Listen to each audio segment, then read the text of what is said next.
All right, welcome back to the Run.down post-game show here on the Strickland YouTube channel. And if you are listening to this the day after, the Strickland Podcast Network, Knicks win 126 to 120, bringing our record to 31-27 over the Utah Jazz. Very, very fun game. Much to talk about. I guess we can start things off with Josh Hart's debut as a Knick. And way to make yourself known to the fan base and make a first impression. 11 points, 7 rebounds, 4 assists, 4 steals, or it said 5 at one point in the game. I guess they corrected the stats, but he finished the night with 11, 7, 4 and 4, hit 2 threes, 2 big threes in the fourth quarter. Just an overall pretty good game um from Josh Hart, and it proves that the front office made a good decision in making this acquisition, because he provided so much tonight. I mean, from the rebounding to the steals to the passing. I mean, he had one steal that led to a pass. He had one steal look like an NFL like safety, like just intercepting the ball, and then he had this nice bounce pass to Obi in transition to get him a layup, which we haven't seen much of lately with Obi. But yeah, I mean, just an overall great debut from him, and hopefully this is a sign of things to come. He was part of the closing lineup as well, in his first game with us. So, shows that Thibs really trust him, and he earned it. So yeah, Jeff, how did you feel about Josh Hart's Yeah, debut? he was exceptional. And he even shot it well from three. And like if he's hitting those, he's just a super valuable player. Um, The fact that he's taking them is pretty darn good too. yeah, I mean he wasn't a very willing shooter in Portland so far this season, so that was really nice to see.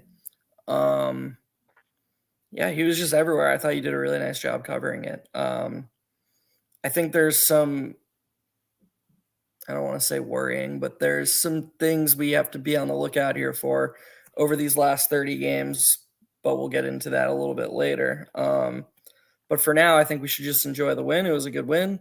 Um, there's a lot of good to talk about. There's some bad things to talk about. I thought Josh Hart was probably the best defensive player in the game, maybe quickly, but either him or quickly. I mean, when they were playing together, it was really good. Mayhem. Yeah, they're just everywhere. Especially when quickly is like picking up full court. He even had a steal. Just guy couldn't even get it across half court quickly, just picked his pocket. Um, and Hart was it's weird because Hart is such a good free safety. Like him and Quickly are similar in that way. They both are kind of hawks off the ball. But um Hart's got, more size, and so like I feel like Tibbs is going to trust him when they're playing together. Tibbs is going to give him more of the A assignments. Um and I thought he did a good job with that tonight. Um yeah, I just thought you did a really good job covering it. I'm trying to say new stuff, but yeah, I thought he was really good. I liked the trade when we traded for him. I'm a weird person, so I mean, again, I'm sure we'll get into it later, but like I was super hyped about the trade. I thought it was like really easy slam dunk deal. And after watching this game, I'm actually, despite Hart being amazing, actually less encouraged by the trade because of our head coach. And I think that I am more confident that Emmanuel quickly won't be a Knick like on his next contract than I was a day ago. And that's not really how I wanted to feel. And, like again, like not trying to be a negative Nancy, not trying to shower on, a win that stinks. I don't want to be that guy, but I mean, Quickly's not gonna play 23 minutes like a night. He's not a 23-minute a night player. He shouldn't be playing 10 minutes less a game than RJ Barrett. That's a joke. Honestly, frankly, he's a better player than Josh Hart. He's a better player. He's a better player than Quentin Grimes. He's the best player of the four of them. And we all talked about where the minutes were going to come from. Well, if you compare the minutes this game to last game, Deuce lost his 9 minutes. Grimes played 15 less minutes than last game. Quickly played 6 less than last game. And RJ played 4 more than last game. So clearly, on some level, I don't know. Like, I know Tibbs is like, I know that you can't glean all this from one game, but Tibbs is also Tibbs. Like he's telling us right now, like that's it, that's his preferred five stem if they'll let him play for him. Maybe RJ. I mean, and we should root for that too, because if it turns into the closing lineup being Grimes or Quickly over RJ, that'll mean that RJ is just playing really bad. And obviously, no Knicks fan should want that. But again, I was super happy with the Hart trade, and I'm still happy with it. Obviously, he played amazing. I'm just saying that, like, if the trade costs us Emmanuel Quickly, it's a bad trade. It's a trade that will be viewed as a bad trade, like no matter what happens. And so that's just something to monitor going forward. And it was discouraging to see him jump back to Brunson, and it was discouraging to see Quickly be the person who got pulled. I'll say that. But at the end of the day, we're Knicks fans, not Emmanuel Quickly fans, and the Knicks got the win. So that's the most important thing. Yeah. Yeah, I mean, with that, the whole wing rotation thing, it's going to be very, interesting to see how it plays out. I think it's going to be more so the way that it's played out all year, where whoever is really got it going, that's who's going to close the game.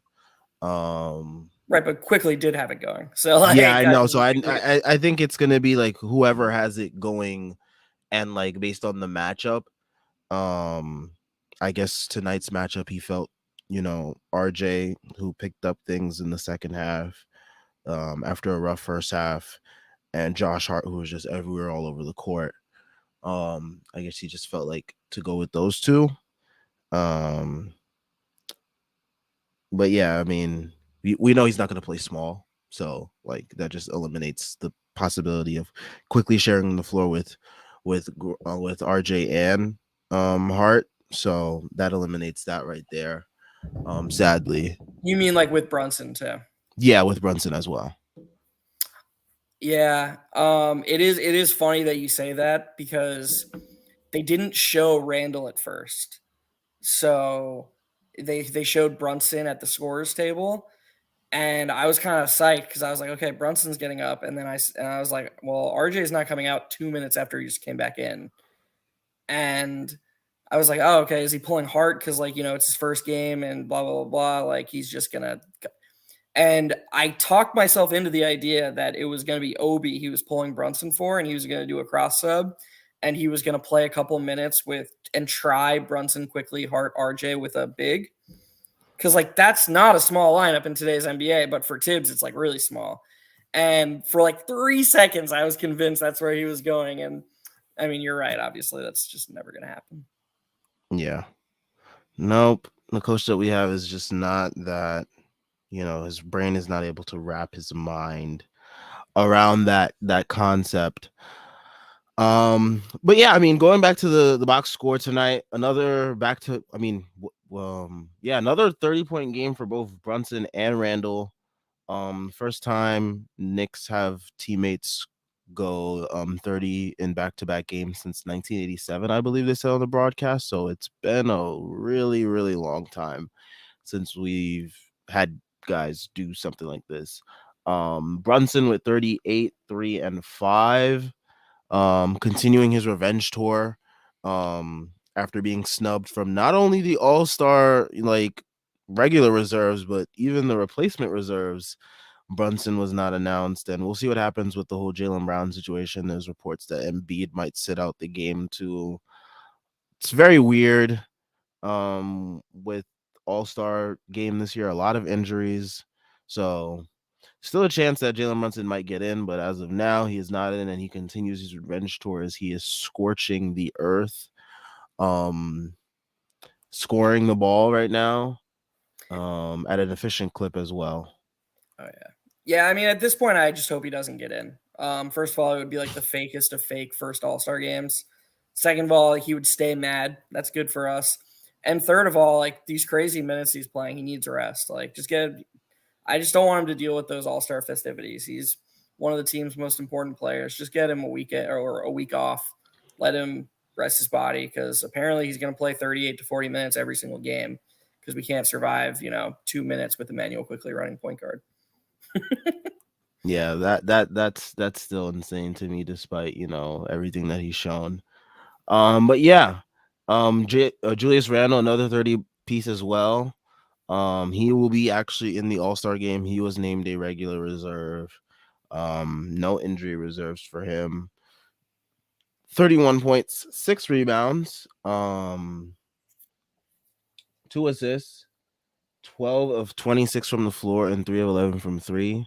Took a lot of threes tonight. I didn't even realize it was that much. But yeah, he played a really good game offensively. He took advantage of opportunities to score. I really liked him. Um, I really liked his ability to, uh, my brain is my brain is I'm so exhausted right now. But yeah, I just like this ability to, take advantage of, those mismatches and those opportunities. And he's got the mid-range shot going. Um, and yeah, I liked his dunk that he had today too as well. Yeah, that was nice. And the fake poster where he clearly got fouled with the ball went in the basket anyways, that was pretty cool.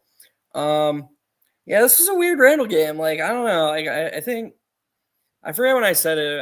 I said it recently, but he's just such a frustrating player because every game to me it feels like I watch and I'm just I don't I like it just he just does things that irk me, and I don't know if that's ever going to go away.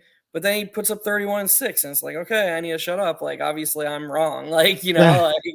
Um but I mean, I can't help myself, so I do have to he is the last person that I want to have when Brunson gets into the paint and kicks it out to RJ and then that swing pass comes on the wing. I never want Randall to catch it because he literally never makes the next swing pass to Grimes in the corner. And there was 2 times tonight they had the exact action they wanted. Randall catches the ball, quickly is already setting the flare screen so that the Grimes defender cannot get out there. And Randall just did the catch, jab step, and everything reset. And I'm just like, dude, you have to make that pass. There's got to be somebody in the film room that shows you that pass is always there. We can crap on Tibbs's offense all we want, but it Mhm. actually is very structured. That guy is always in that corner. It's one of the rules of the offense. He's always there. And so when you see the ball swing around and the defense is behind, that extra pass is just always going to be there, and he never makes it ever. And then he shot the technical. The fuck, man? What are you doing? Why are you taking the technical? I don't understand why the head coach isn't okay, here are the free throw percentage numbers. The highest is taking it. I don't understand.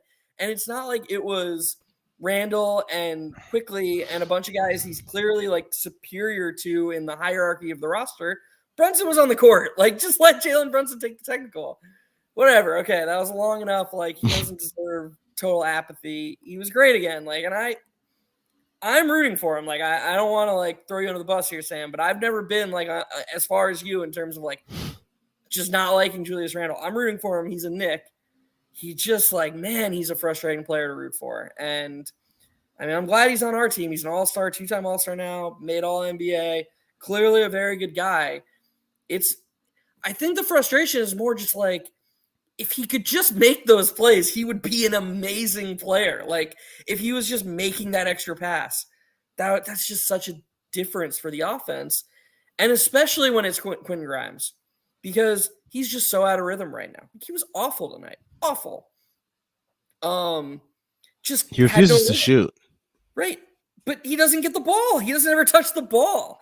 And that's the nature of the offense. I get it. If you're not a primary initiator, you're just not going to touch the ball very much because, as we've talked about in here a number of times, the whole goal of Tibbs' offense is to keep turnovers low, get offensive rebounds, but most importantly, it's to bend the defense. That's like the whole point, read and react. They're not helping off shooters anymore in 2023. Like read and react might have been fun 15 years ago when the three-pointer wasn't properly valued. Because if you had a guy like Derrick Rose, like MVP Derrick Rose, every single time he got into the paint, that paint was collapsing. And so Derrick Rose in a read and react offense in 2011, they were getting a good shot every time. They just were. It's not happening anymore. Like Jalen Brunson, as good as Jalen Brunson is, it's very rare that he draws, two defenders. He's got to be in a zone to draw two defenders.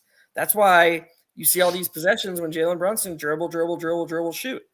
Thank God he's really good at that. Thank God he's a really good mid-range shooter. But the result is Quentin Grimes doesn't touch the ball very much. And so, man, like this sucks. Like I apologize to anybody watching this. I don't mean to be a negative Nancy. This is a great win. Like, shut up, Jeffrey. Just let Sam talk. Yeah, I mean, I've accepted this is who Randall is at this point. Like I don't really think anything's really going to change with him. And a lot of his bad habits have already been fed into for too long to really, I think, reverse at this point. Especially with the coach still, who's still here. On the point of Quentin Grimes, yeah, I mean, thankfully we have Josh Hart now. We have Quickly. We have RJ who had a good game. So when Grimes just doesn't have it going as he does tonight, you can just quickly pull him and not really let him suffer through too much of it. Yeah, I mean, and I think that's like where the pessimism is coming from. Like, I don't have a problem with RJ and Hart closing. Like, again, we're Knicks fans. We're rooting for them to thrive.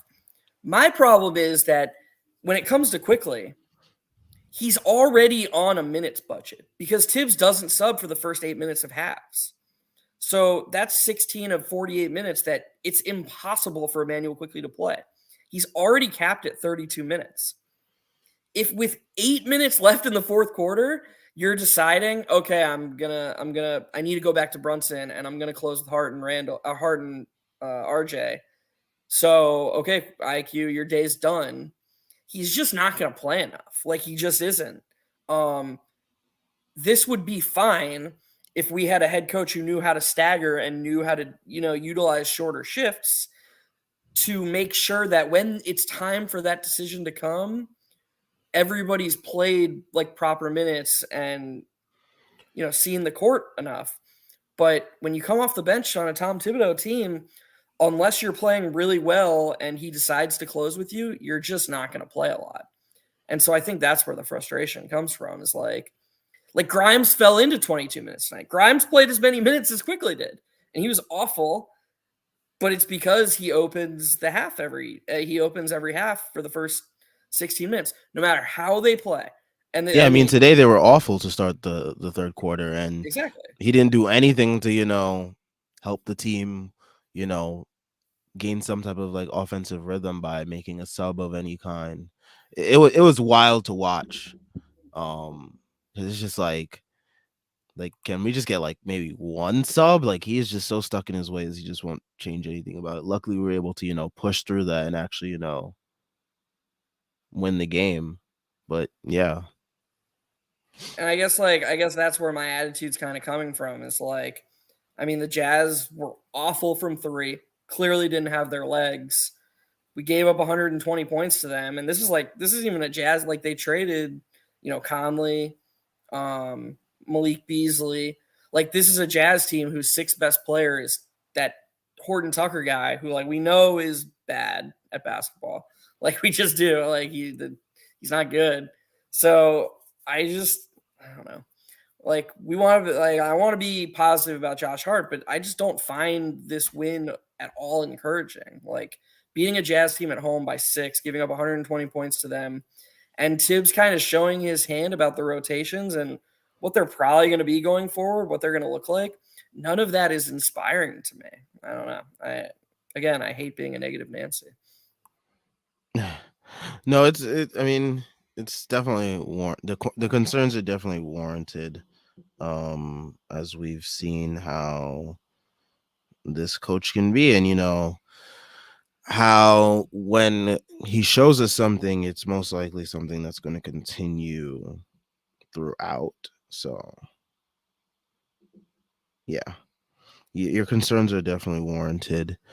Um, I guess we can also talk about RJ, who had a rough first half, Rough. really rough first half. Bounced back in the second half. Um, Yeah. at least offensively for What the was he? What most was he? part. 5 for 7 in the second half. Does that sound right? I think so. I One think so. for He eight was at halftime. I feel like. Yeah, he was really rough that first half, but the second half much better, at least on the offensive end. Defense still leaves much to be desired on that end. But yeah, offensively he was much better.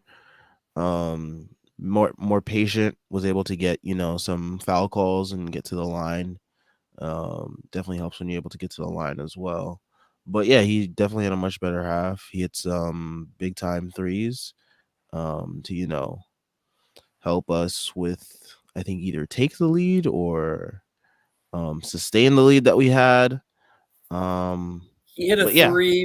The Jazz tied it up. He hit a three to go back up three, and then we were up three later in the game, and he hit a three to go up 118, 112, I believe. Those were the two threes he hit. yeah. Let me just take a look I think we should give here. a shout out to Hardenstein. I thought Hardenstein was great. Yeah, I mean, he continues his strong, streak of great play. Um, I mean, I think since the year flipped, he's been like pretty consistently good off the bench, which is a huge plus. He had 14 rebounds. Again, continues to dominate on the boards. Both him and Sims have double digit rebounds tonight, so that was pretty huge from them to because Walker Kessler is someone who really dominates those boards. He had 15 tonight. Um, but yeah, it was good to see, Hartenstein and Sims, both of them be able to contribute on the glass, but Hartenstein continuing to be a presence, not even just like on the glass, but like defensively, he's able to, um stifle shots at the rim or deter shots at the rim. So, that's been an interesting development to watch, and hopefully he can continue that up, because that really helps the bench unit be more cohesive with him quickly. Hartenstein, hopefully Toppin can get some more minutes. And I do gotta say, man, RJ missing Toppin on that lob was, Oh man, man, like you um, just you just can't miss that right there. you just feel for Obi at this point, honestly. Like what he he might not be. Who knows what he is as a basketball player? Like um, but he's not allowed to show a true representation of who he is ever. Like he's just constantly asked to make the best of a terrible situation. Like that's all there is to it. I hope he's traded in the summer, honestly. Like I want he's not going to succeed here as long as this coach is here. So I hope for his sake he gets another opportunity, because the truth of the matter is he turns 25 this year. Like it's not old, but it's old for an NBA player who's in his fourth season. Like how many more opportunities is he gonna really gonna get? Like Tibbs took his first contract and lit it on fire. And then he also took his chances of getting any decent money on his second contract and lit that on fire. Like he could sue Tibbs, honestly. Like he should. Like this is ridiculous. I just feel bad for him. I feel bad for the guy. 9 minutes tonight. 9 fucking minutes. Um, and none of them, I don't think. I think Brunson and Randall came back in the game at the same time both times. So I think that means that Obi played like 0 minutes with Brunson. That could help Obi Toppin. Like I don't why the fuck do I have to say this on every post game?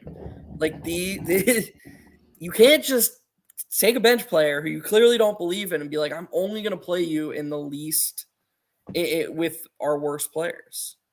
It's just, it doesn't make any sense. There's no way for that player to thrive.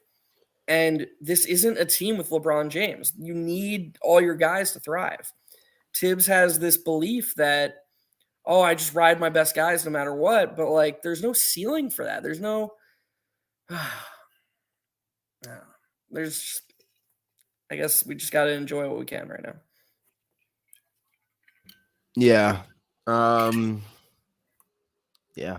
I mean, I don't know what else to say to that. Definitely agree on that front. Um, that's part of the reason why I made such a big deal of Josh Hart, finding him on that break and getting him that layup, because like Great call by you. we don't see any of that. Like guys don't pass to him no more. No one gets him those lob opportunities. Like Quickly was someone that you could always count on to He's the been funny trying thing. recently. Have you noticed that? Quickly's been trying recently. He has, Quickly's but really it's been like too forced to a point where it's like it looks like it's telegraphed, and now defenses are able to see, oh, he's trying to pass it to him. It's led to some excuse me, it led to some turnovers. At least the couple of times that I've noticed it. And it's funny because a lot of people in the beginning of the year, they were like saying, oh, Quickly, he doesn't pass to Cam, he only passes to Obi. Well, it's like now he doesn't pass to Obi anymore, so it's just like, but yeah. There was this play that they had at the end of last season, and it's gonna sound so like random and nerdy of me, but they did it like 5 times in the last 3 games. When Quickly and Obi were getting like more expanded roles, it was like the last 3 games that Randall didn't play. And so what they would do is Obi would have his guy sealed on the block.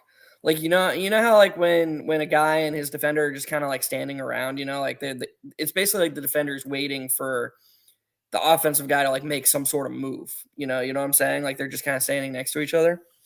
So what Quickly would do is he would call for Sims to come screen for him, and this would just open up the paint, and then Obi would seal off his man and Quickly would throw a lob to Obi under the basket because the paint was unoccupied because Sims dragged the center out of the paint.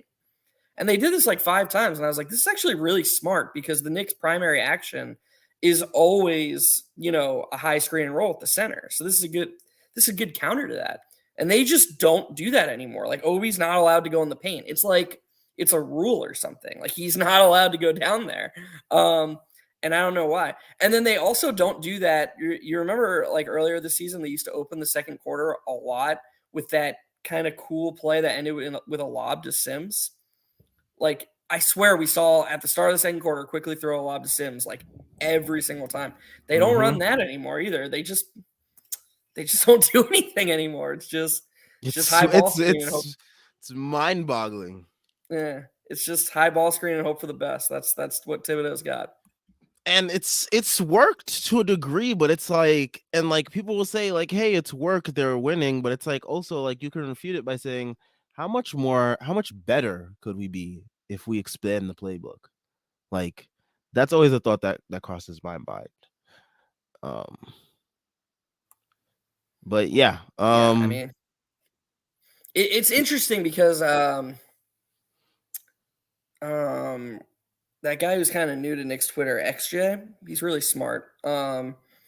He had a good like breakdown of how like there are pros to the simplicity of the offense because I guess like the data has proven that those mid-range ISOs are the most offensive rebounded shot.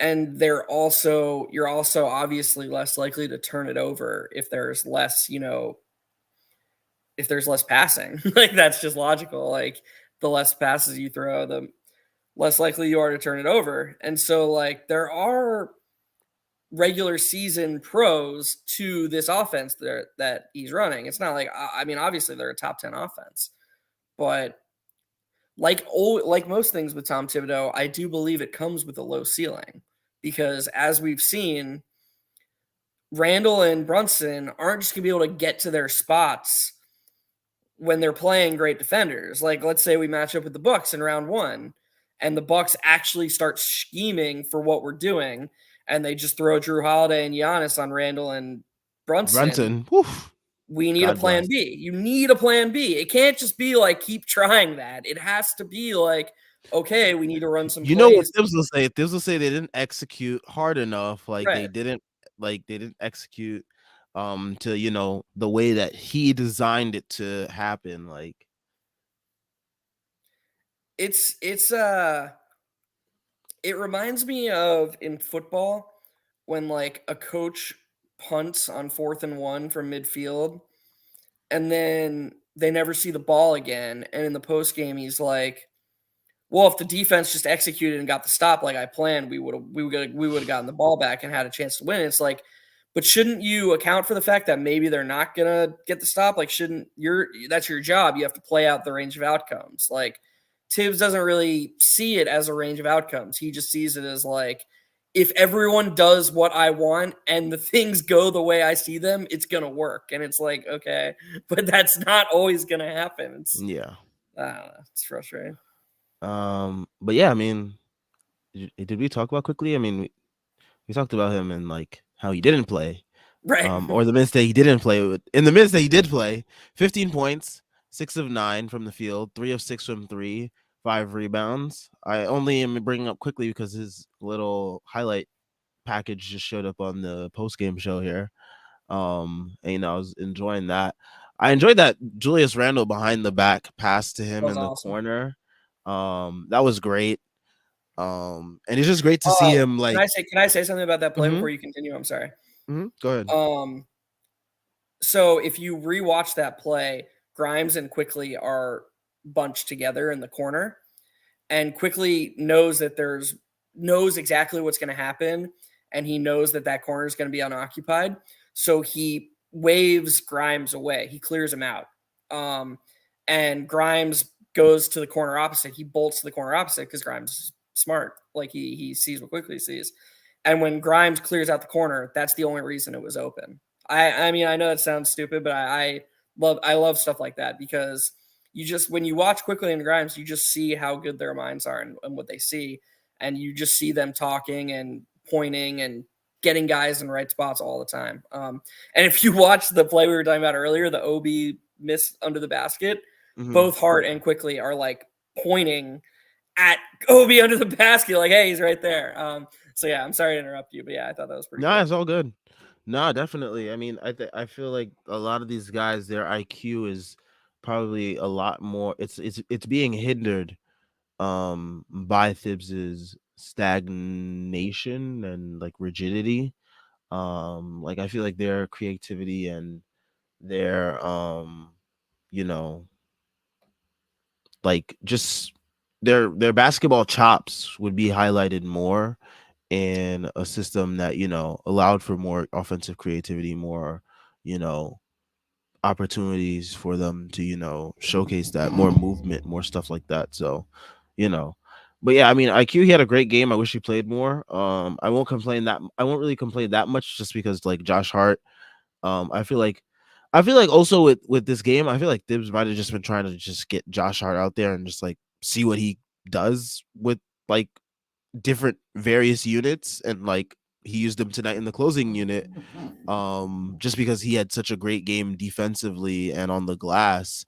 um I mean, when you look at all the boards that Josh Hart got, and we'll get back to quickly in just a sec, when you look at all the boards and like all the hustle plays that Josh Hart made, those are all like the loose balls and stuff that we did not get in so many losses that we got this year. Like case in point, Dallas. If we have Josh Hart for that Dallas play where Luca does the BS off the rim, Yeah, Josh Hart probably grabs that board. Like I'm like 99.9% sure he grabs that board if but he's in like, there okay, for a deuce or a I agree. grind. I agree with your point. I just need to say, like, Grimes was 99. He had it in his hands. That wasn't I like a know, lack of but effort. like I feel like Josh Hart, like he just goes that extra mile for like Yeah, some of these like loose balls. Like he makes sure that he has it with like his whole being. Like he makes sure to grab the shit out of these rebounds. But yeah, I feel like a lot of these loose balls and stuff, like the way that the ball is bouncing Josh Hart's way is the way that it usually goes for the opponents when we're playing them. So I'm Yeah. glad that we finally have someone like that on our side. And hopefully Thibs And doesn't go it's always somebody like Hart. Like it's always like how many times have we as Knick fans been like, it's literally right there in your hands. go get it. How did you let that smaller guy poke it away from you? Hart wasn't like having balls bounce to him. He was anticipating where they'd come off the rim and just going and getting them. That's a huge like I shouldn't have been so overly pessimistic because the point you just made was so great. Like Mhm. if I was more of a Tibbs optimist, I probably would have spun it the way you just spun it. Like I would have said, "Oh, he probably wanted to get him some looks with different guys. He wanted like that's a much better and smarter way to look at it." I'm just always going to be lean pessimistic with Tibbs, and also it's one game. Like it's not like Emmanuel Quickly is not allowed to play 23 minutes in a game. That's okay. Like as long as most of the time it leans higher. I think it's just like the combination of Quickly was playing really well, and I was like, Mhm. oh, he's going to close tonight. Like that's just going to happen with that. But On any you're other team he does. I'll right. tell you that. You're On any other team, both Quickly and Hart close tonight. right. But I mean, even then, I mean, you look at Hartenstein, you're like, man, Hartenstein also deserved to close somewhat too, because like Hartenstein was great on the glass and Mhm. defensively as well. So it's like, you gotta it's like the coach has to pick his poison, and Thibs is always gonna pick having that traditional five out there as opposed to going small, because I think going small could have worked tonight as well, because I thought, the way Hart was rebounding, he was rebounding like a big as well. But yeah, back to Quickly though. Continues to, I like that he's finally like been able to what's it balance the 2-point scoring and the 3-point scoring. It seems like there are some nights where he is more 2-point heavy in terms of going to the rim a whole bunch as opposed to taking threes, but it's good to see him have these games where there's like a balance of him being able to take and make the threes as well as being aggressive and finding his shot at the rim and the 2-point shots as well. So that's always encouraging to see, and hopefully he continues to keep that up. And he so far he has. So, you know, very optimistic about that. 100%. Still waiting on him to just have one of those like I don't know, like 6 for 8 3-point games. Like it felt like tonight was going to be that night because he was like 3 for his first three. Um, I don't know. Maybe he's just not that type of shooter. It seems like he should be. No, he wasn't 3 for his first three. I think he was 3 for his first four. But whatever. And it also feels like his misses are always on. Like there was we got a really good angle on one of his misses in the second half, and it was just like I was just so sure it was going in. Yeah, you're 100% right though. Like the increase in his ability from inside the arc has really transformed his game because he just used to be so dependent on the variance of 3-point shooting. Um, and tonight he did both well, which is nice to see. But there are just going to be games when you don't have it from three. You need to be able to hit those mid-range jumpers. You need to be able to get to the rim. I don't know why he went 0 for 2 from the free throw line, but because that's always annoying. But he's a good free throw shooter, obviously. Yeah, I thought he played a really, really, really good game tonight, and I agree with everything you said.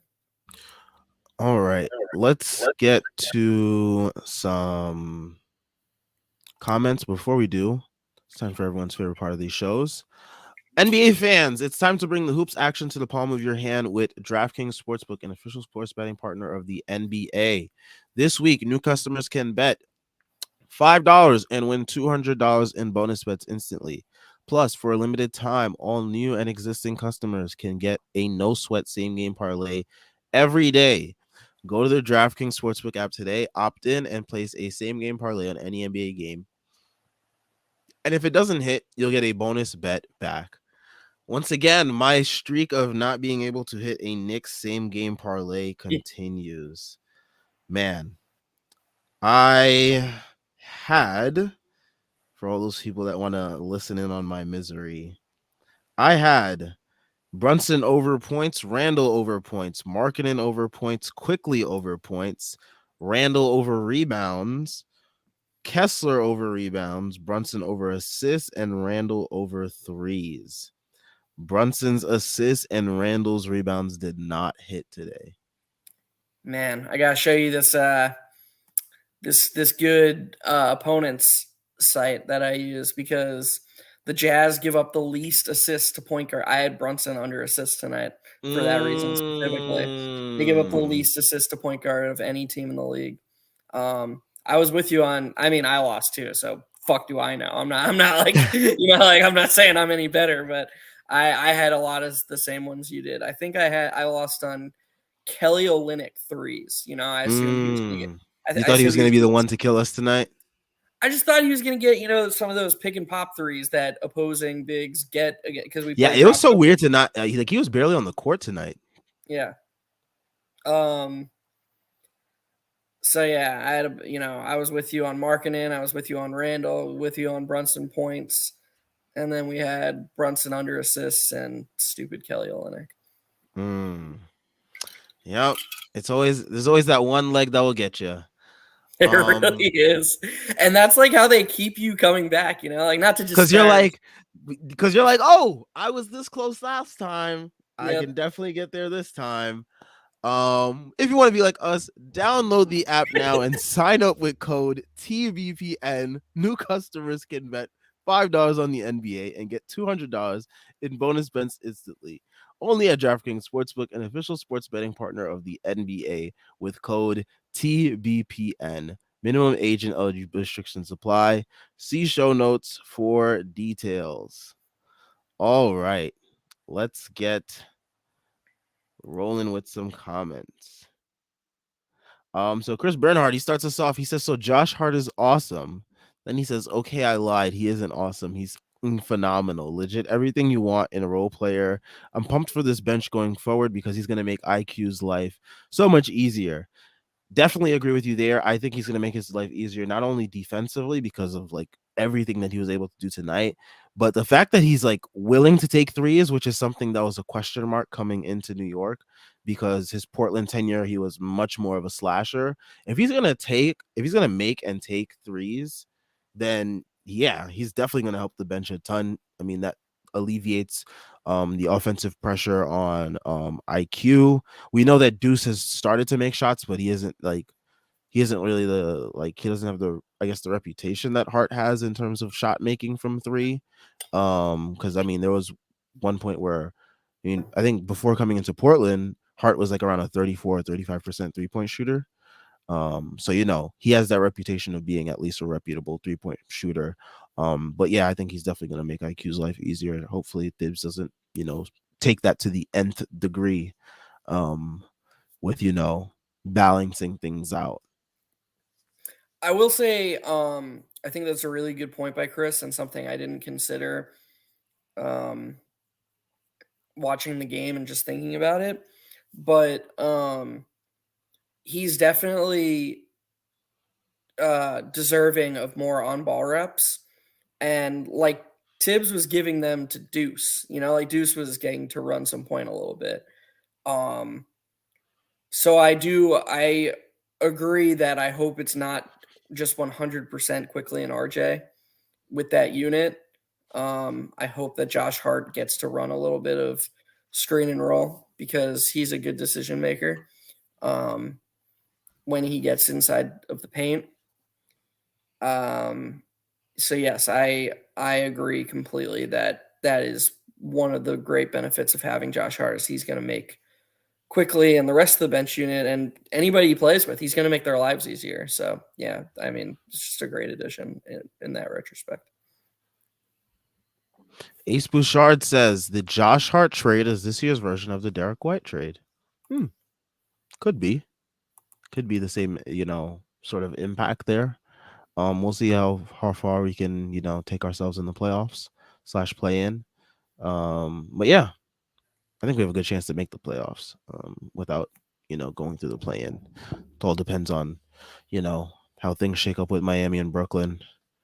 Um, I mean, if Miami keeps getting to play the bottom of the league and keeps getting handed wins, I guess and it's the second straight night. Like they should have lost to Houston and they should have lost tonight. And it's just stupid. Like, why don't these teams do this to us? I don't understand. Like, why does Miami get just gifted wins? And they play in the Southwest, so or the Southeast, so every other team in their division's trash. I don't know. I don't think we're gonna pass Miami. I think if we do get into the top six, it's because we passed Brooklyn. Would you agree with mm-mm. that, or do you think there's a chance we pass Miami? I think there's a chance we pass Miami just for the simple fact that our records are so close and we still have a chance to play them a couple more times later in the year. And I think we can beat them in the season series. And I think that will go a long way in terms of seeding with us if our records are really that close. If we end up like being tied with the same record, if we beat them like at least I think we play them 2 more times this season or 3 more times. It's at least two. I'll check right now. For some reason, I felt like it was three though. Because if we just beat them this next time and then we have them to just play one more time, we win the season series. And if we have records tied at the end of the year, we have the tiebreaker. And I like our chances there. So we got three more. Yeah, two in Three Miami, more. Okay. 2 in Miami, one at home. I'm not scared of playing them in Miami, honestly. I mean, after seeing what Houston was almost able to do to them the other day Yeah. and like how we beat them last year coming back down 20 with our young guys kicking their ass, like I like our chances. Miami isn't scary this year. Like going back to yesterday, me and Tyrese, we were like live reacting to the end of that game because I literally pulled it up on my phone as I was like as we were streaming as we were going through the post game, and Tyrese was like, "The game is tied," and I was like, "No, it's not." Like Miami just got a lob because Houston didn't know who to switch on who. Like they didn't know who their man was, and that's what you get when you throw a bunch of like 20-year-olds on the court together, um, that don't know what they're doing defensively.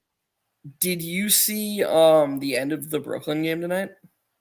No, but I caught some clips of it on Twitter, and it was insane. Yeah, Dinwiddie hit like a 40 footer at the buzzer, and everybody thought it was going to overtime when they were down three, and then they reviewed it and it was called off. Like he barely didn't get out of his hands. So, man, the NBA is great. I hope everyone just loves the NBA and loves the Knicks. Yup. Andre Cross says someone out there in the ether, Schwinn is watching Josh Hart pointing at his TV and yelling, "That's how you fucking rebound." Yeah, definitely. I Yeah. mean, I think every Knicks fan Please keep is this yelling at comment their up. TV. Huh? Please keep this comment up while you respond. Don't change it. No, I think every Knicks fan was definitely screaming at their TV. That's how you fucking rebound because like this team has had a serious issue with getting rebounds in clutch situations, and in the fourth quarter, like I brought up the Dallas game, but like there's been so many games where like the ball just doesn't bounce our way because guys are just not giving the effort.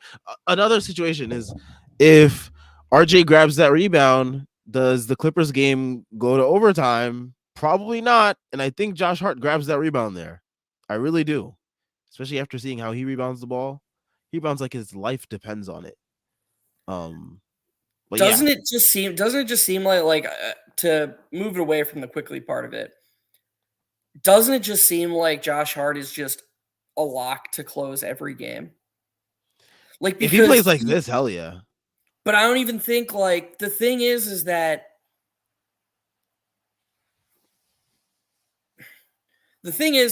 Josh Hart doesn't shoot enough to be having what seems like a bad game. So like every game, Tibbs is gonna like have an erection watching him because the effort and rebounding is always gonna be there. Yeah. Like I think he's just always gonna close, which is fine. Like, but we have to consolidate this trade and make it worth it. Like we have to extend him. Like he has to be a Knick for the next 5 years, or none of this will have been worth it because I think both sides want to get that done. yeah, I agree. There's like too many connections. Like Jalen Brunson's here, Leon Rose was his former agent. Josh Hart says he wants to actually find a stable home in the league. He's been traded around so much. So I think both sides, and Thibs loves him, and obviously Leon Rose loves Thibs. So like I think all sides seem to be in one accord on this thing. So It's just a matter, I guess, of the number. But yeah, it looks like Josh Hart will be here for the foreseeable future, and he's a winning basketball player. So I'm all for it. So yeah. Yeah, I agree. I'd be this summer, like my ideal summer would be Quickly and Hart getting reasonable extensions and them trading Obi. Not because I want Obi gone, but just because Got a free first of Obi. all, I think if we trade him and the team rolls with a 9-man unit next year, I think it kind of forces Tibbs to give, like, it forces the bench unit to be Hart and RJ on the wings, but as the 3-4, and then just quickly and a big. So what it does is, if Tibbs keeps running rotations the same way, is instead of or wait, what am I saying? Oh yeah, it would be Deuce. It would be Deuce would be the ninth man. And I don't know. To me, the idea of a Deuce, Quickly, Hart, RJ, potentially Hardenstein lineup sounds awesome. Like that sounds like a ton of fun. A little, you'd say it could be a little small on the boards, especially with how bad RJ's been on the defensive glass, but that's where Josh Hart's so valuable. Like him and Quickly are plus rebounders, and Hart's not just a plus rebounder; he's an elite rebounder. Yeah, definitely. I've been looking at these Twitter clips of Josh Hart and Jalen Brunson. It definitely seems like Josh Hart is going to be someone that is sticking around in MSG. Yeah, Um, I wanted to say something and I forgot. I hate when that happens. I talk too much. No, you're good. You're good, man. My brain is in the clouds because of work and all these other stuff. Um, RR says, "Can we get a player's exception to have literally anyone else play in first halves except for RJ?" Sadly, a rule does not exist in the NBA of this sort yet. Maybe if RJ continues to play like this, then the Knicks will be forced to, advocate for such a thing. But yeah, I mean RJ, man, he's been a very interesting point of contention amongst Knicks fans. There are Knicks fans that go to the extreme of both ends of the spectrum in terms of criticizing him and coddling him. I think I find myself in a happy medium where I am able to, notice things that aren't in his favor, that are out of his control, as well as, give him flack for when he's not doing certain stuff. Um, but yeah, I mean, I I'm quick. Yeah, everyone knows me. I'm quick to criticize anybody. No one gets the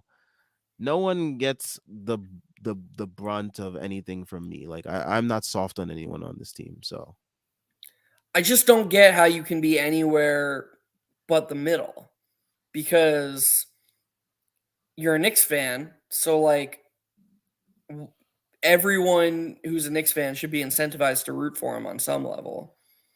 But if you're like a rational, logical thinker, he hasn't been good. Like there's all this evidence that he hasn't been good. So I don't get people who are so irrational they've like convinced themselves he's been good. And I also don't get people who are Knicks fans who get that he hasn't been good and therefore like hate him. Like it's okay. He's still only 22. And the thing is, more specific to RR's point, the fact that he is able to rebound from all of these horrific first half starts should give us all tempered optimism that he's just mentally the type of person who's going to figure it out. Because if he can figure it out on the fly in game in the biggest, most famous arena in the world, in front of fans who are like dying to boo him, like not boo RJ, they're emotional fans. They're going to boo you. Like if he can figure it out in front of them on the fly, Mhm. I promise you he's working his ass off to figure it out on a macro level. And if he can, be one for his first 8 and hit the huge threes that he's hit against Boston and now this game, like some people are just built for bigger moments and for bigger things. And yeah, RJ is not like very good basketball player right now, but I don't know. There should be a decent amount of optimism that he's going to get there because he does show flashes. And like I just said, he's shown the most flashes between his ears.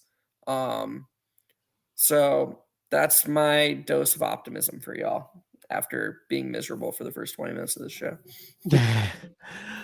Yeah, I mean, I think,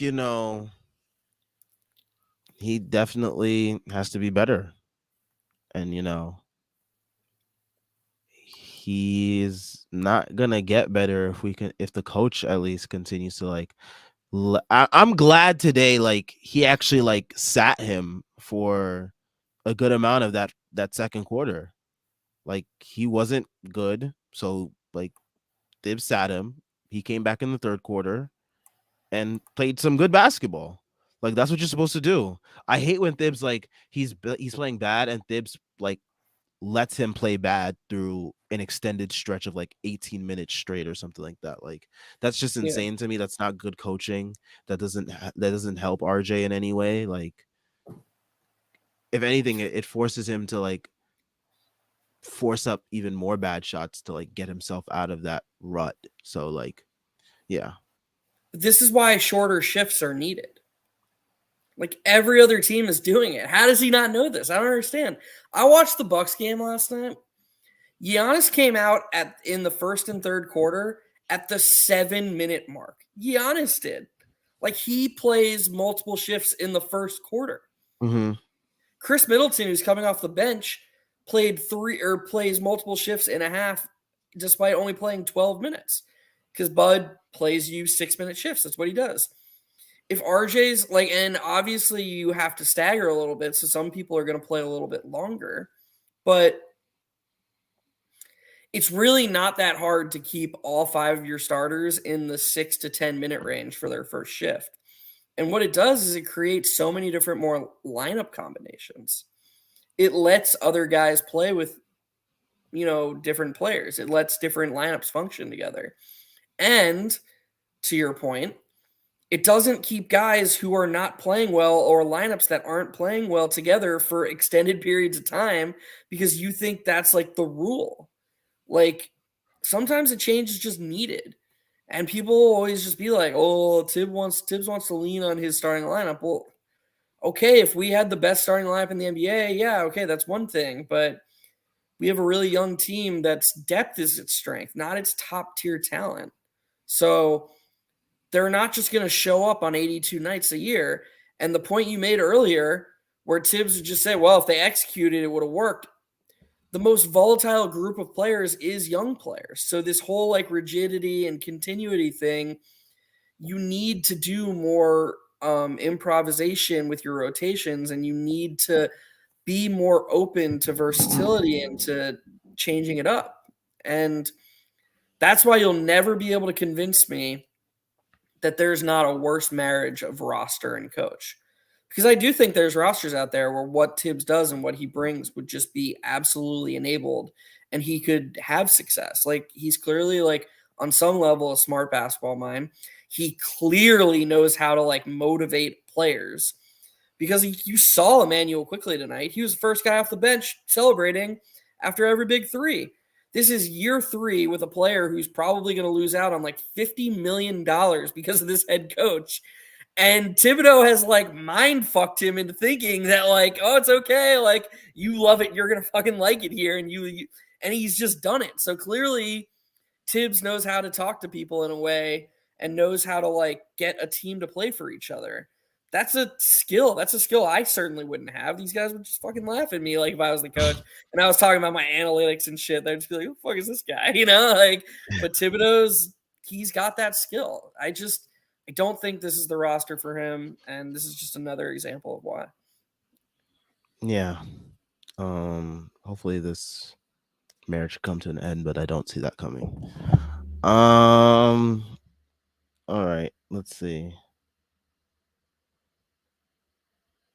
Jordan Bubb says, I think the Hart trade will cost you Obi more than IQ because I believe IQ is more valuable than Obi. I mean, with Obi, it just seems like everything is pointing towards him not being here that long, anyways. So yeah, Yeah, I think Obi's gone regardless. So I don't think it's a choice anymore. Like I think Obi's gonna take what he can get at this point. And like, who knows? Like I was just saying about quickly, aside from like somebody tweeted it tonight. It was that Tommy Beer guy that when RJ didn't throw him the lob, it was like the first time he's ever seen Obi actually get mad or get frustrated. Like Obi's another guy that seems happy all the time, like all the time in a really weird way, in a way that I again wouldn't have in me. I would just if I was Obi, I would just be so mad. So who knows? Like maybe he just loves New York. This is where he grew up, or this is where he's born. Was he born here and then he grew up in Florida? I don't know. Regardless, maybe he'll just take some cheap extension and just re-sign here. I don't know.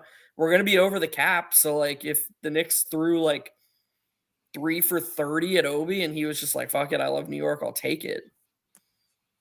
I guess maybe he'd stay. I guess that's not insane, but I do think that, like you said, Sam, the writing's on the wall. yeah. There was also another play where IQ missed Obi on a lob, and Schwinn had tweeted it out where Obi yelled at him like, "Look for the fucking lob," after a play.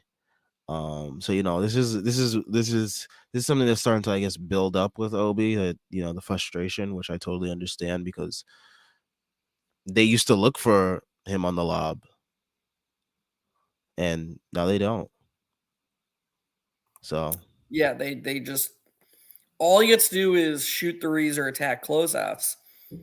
And when he's in ruts like he is right now, the minutes are less, the touches are less, like and it affects other areas, He just looks less engaged defensively. He looks less engaged on the defensive glass. Like this version of Obi Toppin isn't helping you win basketball games. And so I understand why Tibbs just goes back to Randall. Because Randall apparently made a deal with somebody that he's just not allowed to get hurt or tired no matter what he does. Like the devil. he just plays forever. Um yeah, it's a tough situation for Obi. Yep, we shall see though. We shall see. JL says THT season high. Are we surprised? No, we're not. It's always against us. We are not surprised. I Um, mean, the three refs may as well have been three Laker fans who want to be three proven right clutch, about their three takes. clutch representatives. Yeah, about all, and the only reason, like they're just refing to prove themselves right with their awful THT takes from 3 years ago. That dude was getting the softest whistle I've ever seen in my entire life. Meanwhile, RJ is getting murdered at the rim, and he doesn't like the one RJ no call that got Tibbs teed up, which like good for Tibbs for standing up for his guy. That was bullshit. Um, THT was sent to the line 3 times in like 5 possessions right after that. Not a single one of those was he touched even remotely as hard as RJ was on the no call. And this is the thing about refing. It doesn't matter if you get on some level, it doesn't matter if you get the calls right. What matters is if you are consistent with the calls. You set a baseline foundation with your calls, and then they know how to play. It's the same as a strike zone. Your strike zone doesn't have to fit the box that ESPN puts up there when you're watching the games, but it has to be the same for both sides because players get used to it and they are like, okay, I know what a strike is now, I'll adjust. These players are more than happy to adjust to the refs if it goes the same both ways. When RJ Mhm. gets killed and THT gets a Trey Young call for 3 straight possessions, yeah, guys are going to be frustrated. And that was just bullshit. Yeah, and the rest are never consistent. So Yeah. sadly, this is like what we gotta expect from highest level of basketball in the world. We got a late night shams bomb. Reggie Jackson signed with the Nuggets. Yeah, I thought he'd be a Sun. I also heard Is Payne out for a while? no, I just thought like they'd sign him for like some like some depth Uh, because yeah, that's true. but I think they'll go after Will Barton, who will be on the buyout market. Because they lost all their wings Yeah, in the they did. deal. I mean, they did get T.J. Warren back, but they're still lacking on the wings, and I think Will Barton will be a nice veteran for them to rely on. I think like Will Barton has been getting like DMPs, or at least like he hasn't been getting a lot of minutes off the bench in Washington. So, all right, let's see what other comments we have here. Hawkeye 420 says Jeff Room looks like he cashed out some quality bets. I respect it. I'm not gonna be promote my personal life too much, but or my, I guess not personal life, my work life, whatever. But what I will say is whatever money I do or don't have is definitely not coming from betting because that never goes well for me. But use promo code TBPN to sign up for DraftKings, and you too can lose same game parlays by one leg. Yes, just like all of us. Yep.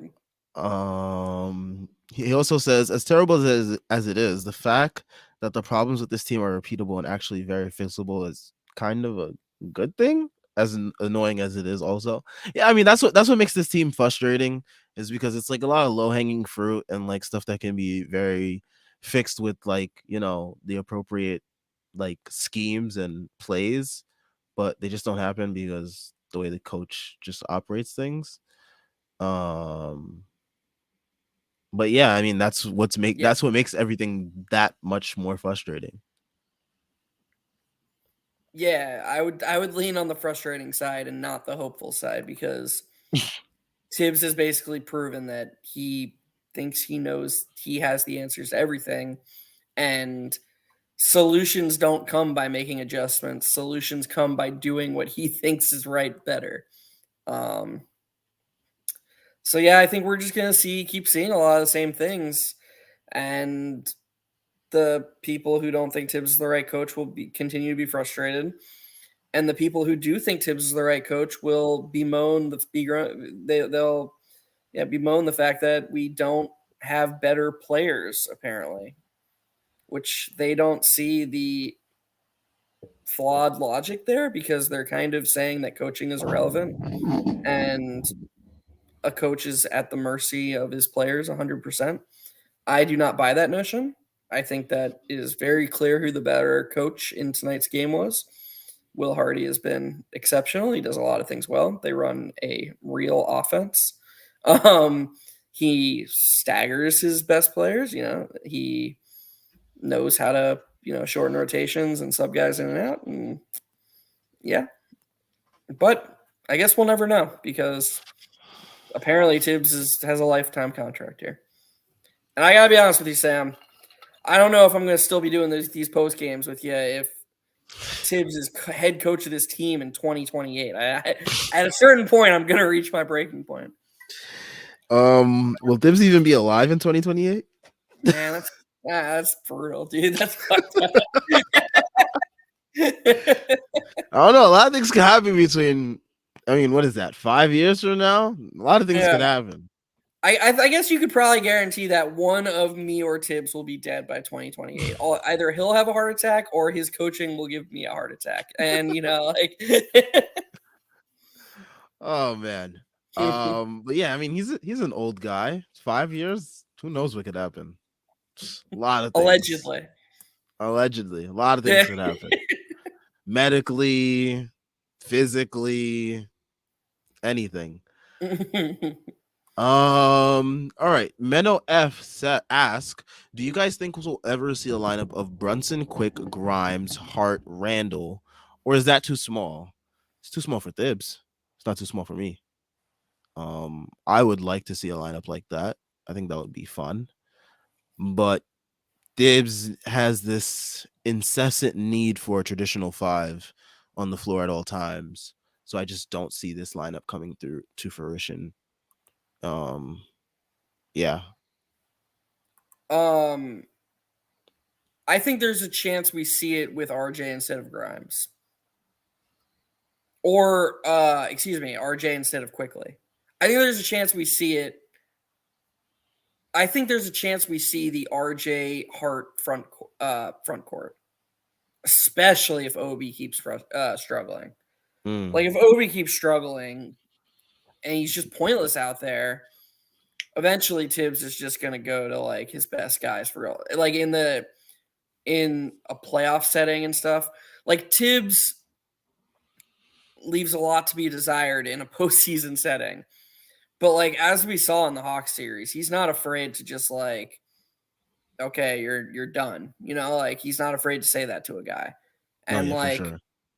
now, interestingly enough, Obi was actually one of the few people who did show up in that Hawks postseason series. He kind of like, so I don't know if we can expect Obi to just like disappear in a playoff series. He kind of seems like one of those guys who might be built for it. But yeah, I feel like he likes RJ's size, even though he hasn't been good at like in theory, and I think he'd be more willing to try it in some rare moments without Randall. I actually think he could talk. I could see him. I'm going to be crazy here. I could. Oh, never mind. I was being really stupid. Wow. I thought the question was about four small guys and a big. So yes, I could definitely see that lineup with Randall at some point. Maybe against the Bucks, like when the Bucks run like a Giannis plus 4 shooters lineup, and Tibbs is just going to put Randall on Giannis. I could definitely see him doing it, but maybe that's me being more hopeful. It could be you being very hopeful. Yeah. um, because like, I mean, yeah, he would definitely match up Giannis and Randall, but like the four shooters, it depends on who the four shooters are.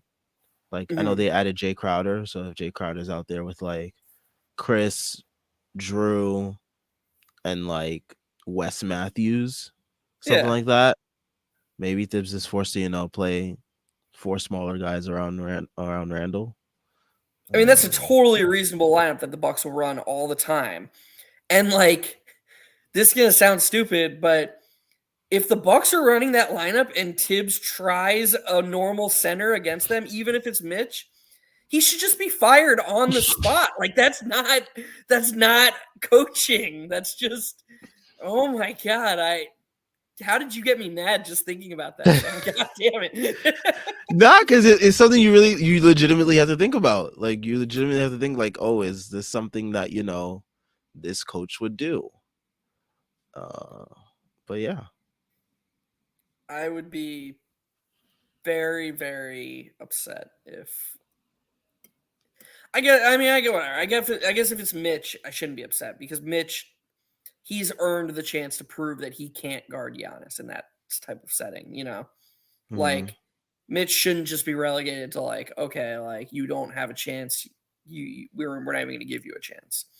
Um, but like, can you imagine if he did like Hardenstein? Like, God, that Hawk series was so annoying. Mitch was out and he was like, "Oh, I just gotta go with the Nerlens Noel, Taj Gibson. I gotta play them 48 center minutes."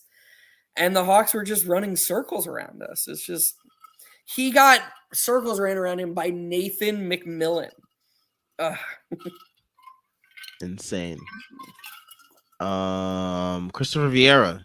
He asked, "What would y'all do to get Grimes going again? I feel like he missed some good looks, but I also think Thomas doesn't run much to help get him involved." So what do you think, Jeff? Um, I think touching the ball would help. I think so.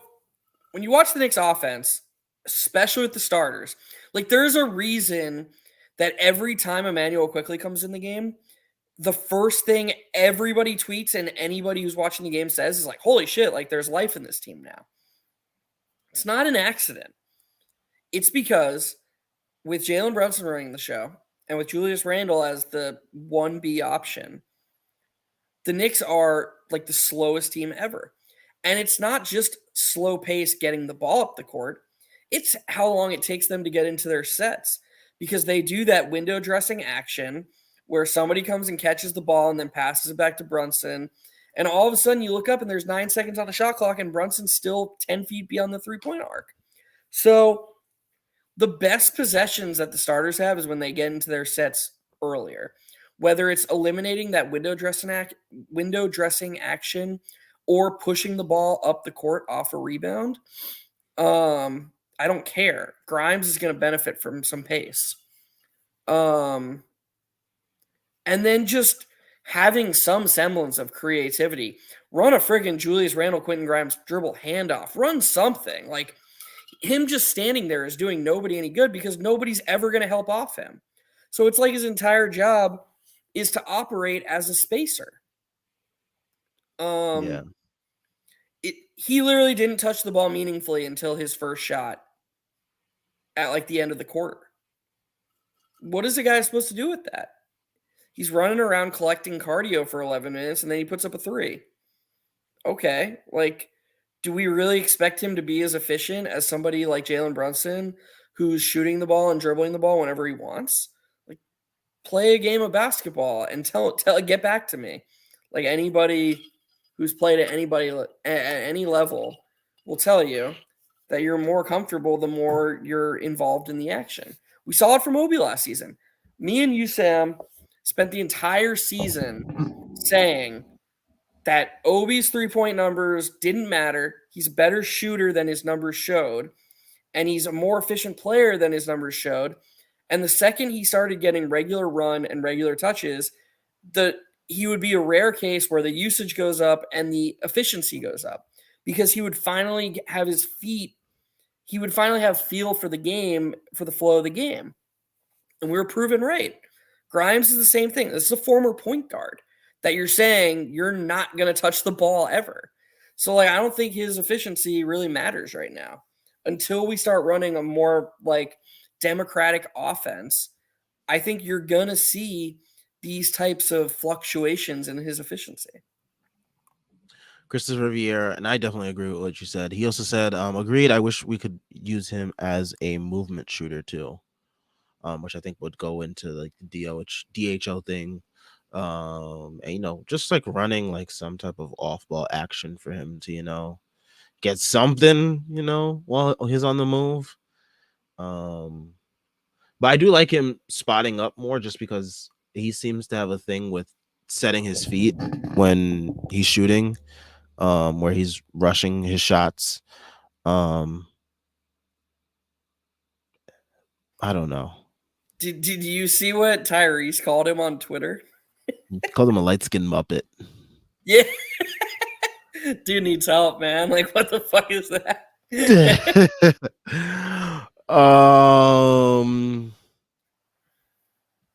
JL, he kind of, I think this is when we were talking about Josh Hart. He said that the team has lost close games due to basic stuff like loose balls not going their way, and I think Hart will help with some of that. Christopher Riviera says RJ has been disappointing this year, but I would like to see him without Thomas as the head coach. Their pairing looks like it's run its course. Definitely agree there. All right, this is a good one from Christopher Riviera. Okay, it says with the Hart acquisition, what should the expectations for Thomas be now? I think it is reasonable to expect to win a playoff series. I would fire him no matter what, but the bar should be raised. I know we here have always believed on the talent on this team, and the Hart acquisition looks like it will be awesome. So we got to raise the bar out of the hell for Thomas. He has zero excuses now, in my opinion. Also, can we dead the notion of Randall ever taking a technical free throw when Brunson and IQ are on the court? That was just brutal, and you knew he was gonna miss that. But yeah, great comment by Christopher Vieira there. But yeah, I mean, for me personally, I always had the expectations low as hell just to avoid disappointment. Like I just didn't want to be disappointed, but I do think they should be raised, obviously, with the acquisition of Hart, because I do think that he does clean some things up on the margins for this team in terms of rebounding, going after loose balls, hustling, defense. Like he just adds so much in those on those margins that the Knicks have, struggled with all year. So yeah, I definitely do think the bar should be raised because once you clean up some of those stuff on the margins, you expect some type of maybe positive regression from RJ as because he won't be tasked with doing some of those things that Hart will take over for. You kind of think that, there's some positive regression with him as well. You just overall expect the overall product of the team to be much better. Yeah. Um, I mean, I I think that the expectations were too low to begin with. Like I think it's this thing that like Tibbs defenders, this narrative that Tibbs defenders have crafted that this is like this mediocre team that he's getting the most out of. Like I already think we're underachieving, and I think that's pretty clear. Um, we've gotten, I mean, the Knicks won 42 games by Pythag last season. I know they won 37 games, but like Pythag had them as a true 42 win team. And we all know why they won 5 less games than their expectation last year because that number is based on what how they'd expect you to do in close games. The Knicks were not good in close games. We know why the Knicks weren't good in close games, yada yada. So they came into the season with 42 win talent. They lost Burks, but replaced him with Jalen Brunson. They got a way better version of Julius Randle. Like all of this before Josh Hart, they got improvement from Quickly. They got a full season of Grimes. They've been relatively healthy. They should have expected RJ to improve. The fuck are we talking about here? Like this is at least a 46 win team on its own. But all season it's just been like, oh, we should just be happy to be here and like, oh, Tibbs is doing the best he can. It's like, no, I don't agree with that at all. Now that we have Josh Hart, and clearly Josh Hart is like a Tibbs guy, that's the thing Tibbs defenders always say, like, well, if you give Tibbs his guys, that's when he really cooks, like that's okay, well, he's got one of his guys now and he's going to close with him all the time. So, I mean, if we go out woefully in a first round series, the seat should at least get warm, in my opinion. It won't, but it should. Yeah, definitely. I think I think if this team goes out in like a 6 or 7 game like slug out, I think he definitely keeps his job and stuff like that though. But yeah, I do agree. I do think the bar was already too low. For me personally, I had the bar low just to avoid disappointment, but I do think the bar was low collectively around the fan base just because um I think the bar is low because of Thibs. Yeah. Like people like they have certain expectations with Thibs because they know what he is, what his teams are capable of. Like they've seen this whole, movie before, so Yep. yeah. Um all right. Let's see what else we got. All right. I guess this is a good question for the next game that we have coming up, where we play the Nets on Monday in MSG. Jordan Bub says, so how will we defend the Nets offense and how will we score on their defense? Who will defend Bridges and Thomas? Who will be surprised Nets players that go off? So the Nets offense is it's really hard to even scout and say how we would defend them because they're like a totally different team than what they were before. I mean, we know they're still gonna try to spray as much threes as possible. They still got Joe Harris. They still got, you know, Cam Johnson. They got Mikal Bridges. They got Seth Curry if he's healthy. Like those are all guys that will give us trouble from three. Cam Thomas as well.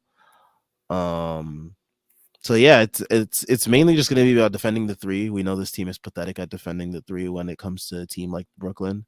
Brooklyn always manages to, um, always manages to get our number. So I always chalk it up as a schedule. Oh, like no matter what. And even with this whole roster change, like they still have a formidable team. Like they took Philly down to the wire tonight. Um, and they beat the Bulls the other day pretty handily. So they're still a pretty good team. So Yep. they're a team that we can't sleep on for sure. And yeah, I mean, how will we score on their defense? It's gonna be interesting. They do have quite a few staunch defenders between Claxton, DFS, Cam Johnson, Mikal Bridges. It's gonna be very interesting to see how the Knicks, tackle that. And they're just Uh, like big too. yeah, they're very long. Yeah. The length is also something that the Knicks struggle with. Yeah. It feels like a game RJ has to do stuff because they're going to put Bridges on Brunson. Yeah, for sure. Um, yeah, I don't know. I don't love the matchup for us. But we're gonna be at home. We're a good team. Like we're gonna be betting favorites, so just gotta take care of business. Is there a weirder player than Cam Thomas, by the way? Like, has like I don't know. Like, how do you score 40 straight, 3 straight games, and then just go back to 18 minutes? Like, I don't. That's got to be so weird. I mean, that game against the Bulls, he had the nastiest 20-point game I've ever seen. He was like 3 for 16 from the field with like 13 free throws. Oh yeah, It was a good really point. rough game. He's someone that takes a lot of bad shots. When they're going in, he's able to score 40. When they're not, he looks like he did versus the Bulls. And tonight they finally had their full roster of all the acquisitions. So naturally his minutes would go back down to normal for him. So yeah. Yeah, But fair he's guaranteed to like go off for like 25 versus us next game. enough. You're not wrong. That's just the way things go. And he was a player last year. I think we talked about this before, but he was a big component of the comeback that the Nets had versus us. Oh my And god, he hit that dagger over Grimes from deep 3-point range. that game was so annoying. Very. But yeah. I think we could end things here. Good discussion, good win for the Knicks, bouncing back after that loss to Philly. That we probably shouldn't have lost in the first place. Yeah. Um, but yeah, we'll be back after the Nets game. On Monday at MSG. We got links to everything Stricken related in the description. We got links to the site, merch, Patreon, and Twitter. All great ways to support us. We are also on Instagram at thestrick.land. A way to get your Knicks fix on Instagram if you're not on any other social media or any other way to, connect with us. That is one way. Make sure you guys leave a like and subscribe as we are on our way to 1K subs. So all that you do helps us with the YouTube algorithm.